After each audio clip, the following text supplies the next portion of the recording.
মার্কিন president Donald Trump বলেছেন যে রাশিয়ার প্রেসিডেন্ট ভ্লাদিমির পুতিন ইউক্রেনের যুদ্ধকে সফল উপসংহারে পৌঁছানোর জন্য আলোচনা শুরু করতে এক ফোনালাপে সম্মত হয়েছেন। ট্রাম্প পুতিনের ফোনালাপের জবাবে ইউক্রেনের প্রেসিডেন্ট ভ্লাদিমির জেলেনস্কি বলেছেন যে কিয়েভ বিশ্বাস করেন আমেরিকার শক্তি রাশিয়াকে শান্তির দিকে ঠেলে দেওয়ার জন্য যথেষ্ট।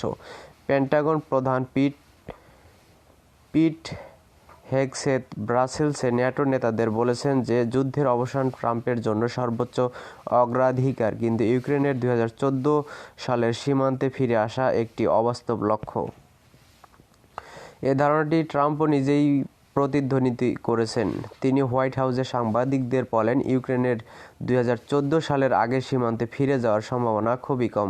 তবে বিবিসির এক প্রশ্নের জবাবে তিনি বলেন, ওই জমির কিছু অংশ হয়তো ফিরে আসবে। প্রেসিডেন্ট ট্রাম্প বলেন তিনি তার ডিফেন্স সেক্রেটারি পিট হেগসেথের সাথে একমত, যিনি বুধবার ন্যাটো সম্মেলনের শুরুতে বলেছিলেন যে ইউক্রেনের সামরিক জোটে যোগদানের কোনো সম্ভাবনা নেই।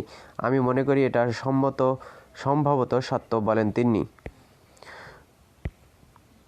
যদিও এটি দীর্ঘদিন ধরে জানা যায় যে যুক্তরাষ্ট্রের নতুন প্রশাসন তার পূর্বসূরিদের তুলনায় ইউক্রেনের প্রতি কম সহানুভূতিশীল ছিল। হেগসেথের প্রতিটি বক্তব্য সম্ভবত শুধু মস্কোকে খুশি করেছে। জেলেনস্কিকে বারবার যুক্তি দিয়েছেন ইউক্রেন ছাড়া ইউক্রেন নিয়ে কোনো আলোচনা হতে পারে না। কিন্তু ট্রাম্প ও পুতিনের ফোনালাপটি তার অনুপস্থিতিতেই হয়েছিল। সূত্র আল জাজিরা।